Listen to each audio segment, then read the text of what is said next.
I'm EDP445 and I'm gonna eat that cupcake is what my partner's parent thought who I was, when I'm in fact the opposite. They were restrictive about our initial meeting. I wasn't allowed to pick up my partner. The dad had to come with us, and he even took a picture of us at the restaurant to prove to the mom he stayed with us the entire time, though he just drove around the plaza to give us some privacy. I dismissed it as them wanting to make sure I wasn't a catfish or something, so I didn't think it would continue past our first date. I met the mom on the second date. I went to church with them since my partner was forced to go. We're both atheists, and that's where I saw all the red flags. I joined them on an outing and wasn't even allowed to drive myself there. We barely got the chance to be out of earshot of the family. The mom only told me hello, and it was nice to meet you, the entire time, and when my partner tried every opportunity to include her. She has a history of being upset when not included. She would just ditch at them like it was a personal attack. I was infuriated having personal experience with those types of comments from my own mother, who I temporarily cut off at 18, so I mentioned what I saw in our phone call that night to make sure my partner knew they tried their best and it wasn't their fault she reacted that way. We officially became a couple a few hours later. We made a relationship update the next morning and naturally the mom was making comments to my partner about us moving too fast. My partner tried everything to tell her about me, but she would either get upset or find something to not approve of despite it being in line with her morals. We could only see each other on the dad's schedule, so of course it conflicted a lot with mine. I got increasingly frustrated that I couldn't see my partner on our time like we weren't both adults. The fact that I had been so respectful of their stupid rules and never complained,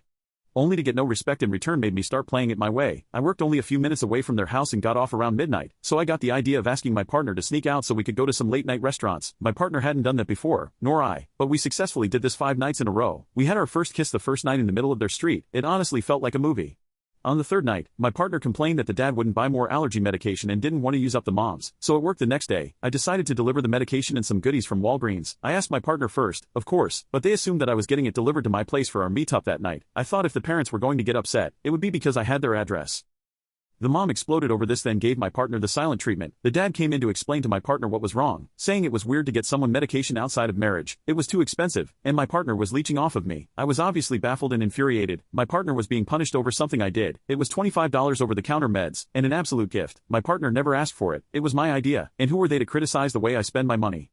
On night 5, the mom put a parental lock on my partner's internet, probably to hinder contact with me, as if phone data doesn't exist. My partner had enough and took me up on my offer of staying with me, so they took a bag and their cat and ran away that night. At 21, my partner left a note making it clear this was their decision, not mine. The dad called the next afternoon, obviously upset and begging my partner to come home. He then showed up at my work, but he obviously was only there to beg for his kid back, not have a proper conversation about why my partner left, so I wasn't interested. Our intention was to shock them into thinking that they needed to respect my partner as an adult and weren't entitled to a relationship with their kid if they treated them badly. That is exactly what I did with my mother, and our relationship has never been stronger.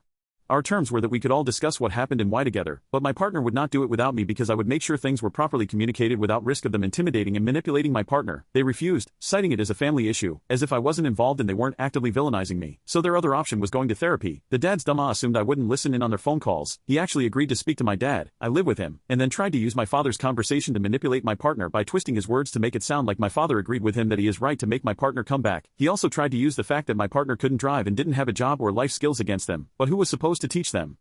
I easily saw through his tactics, but my partner was not able to defend themselves against it. If the dad just talked to me, I could answer his concerns. Not only did I rent my first apartment at 17, but I had done the research and been prepared to help a friend become independent with even more hurdles than my partner. I was literally the best person to handle this entire situation, as if all my life experiences prepared me for this relationship. He kept saying things like blah blah blah wasn't logical, trying to make my partner feel unreasonable.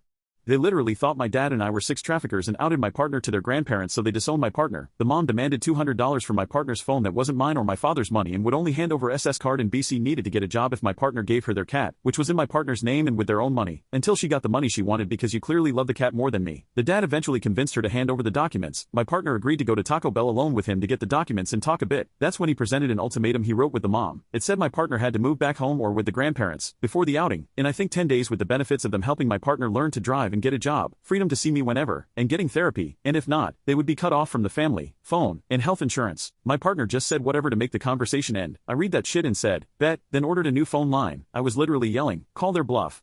What? We're just supposed to trust them to keep their word even if my partner agreed to it? The mom then blasts this family matter on Facebook, saying my father and I had my partner in a stranglehold, continuing this narrative that my partner wasn't capable of making their own thoughts and decisions. My partner fought with her in the comments, and she even said, if you think it's forever, you're fooling yourself and you're burning all your bridges as you go. As if this woman who said 2 things to me knew the longevity of our relationship. They finally arranged for the mom and my partner to see a counselor. It didn't go well the second session, so my partner refused to go back. But in these sessions, the mom said she knew I was a bad person during the medication debacle because my partner shrugged at one of her questions, which was giving her an attitude, which was clearly picked up from an outside source. course, obviously, they just kept going. They said they listed the house for sale so they could move out of state because this situation was too much. They were literally forcing my partner to choose between them and me. I never wanted that. I suspected it was a lie. But my stepmother confirmed the house was never listed for sale, which is even more rich because my partner told her they wanted a new therapist because the second therapy session made them want to unalive themselves, and she completely ignored that, then said she needed to talk later so she wasn't too distressed before the realtor comes. The dad kept insisting my partner reach back out to her and reassure her that my partner loves her and this isn't her fault, but it is, so my partner finally blocked them both. Then the dad took their brother's phone and pretended to be him, so my partner also had to block their brother, all because the parents couldn't understand they weren't entitled to a relationship with their child. There were more shenanigans from the dad through email and physical mail, but he finally agreed to have a discussion with both of us a year in. He finally gave up after I wrote him a 6-page email laying out everything he needs to take responsibility for and everything he would need to do to mend the relationship, and my partner had their own version talking him out. It felt like an argumentative essay about why he's an a-hole, including sources. The silence is bliss. Oh, and we're 2 years in now and engaged. The ring was in an allergy medicine bottle.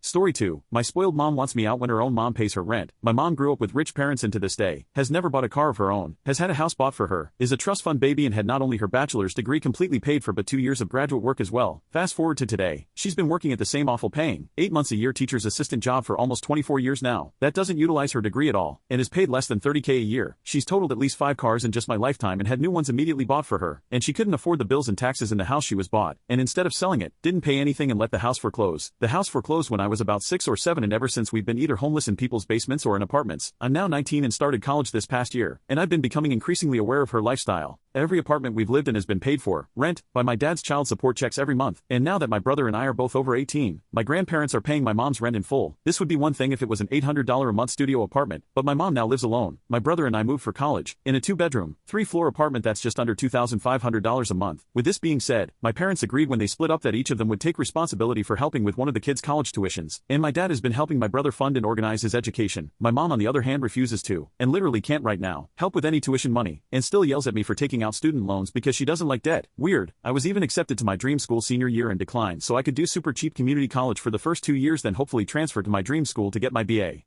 diploma there. My wealthy grandparents don't want to help me on 2 accounts at this point, one being that they're paying for my 55-year-old mom's rent, which adds up to over $25,000 a year, more than my college tuition, and also that they also think my dad should be paying for my college. He cannot support both my brother and I. My brother has also taken out student loans, just much less. I've told my mom countless times that if she just moved to a smaller apartment, or got a higher paying job, the family would be able to contribute more money towards the good because of my schooling, and less towards rent money that is zero return on investment. In response, my mother tells me that I am the problem, because I steal money from her when I'm home for the summer and eat her food, and holds any incremental amounts of gas money she'll randomly send me while I'm at school over my head. I feel like I'm going insane when I talk to her because she does not hear anything she doesn't want to, and will not do anything that she doesn't feel like doing even at everybody else's expense.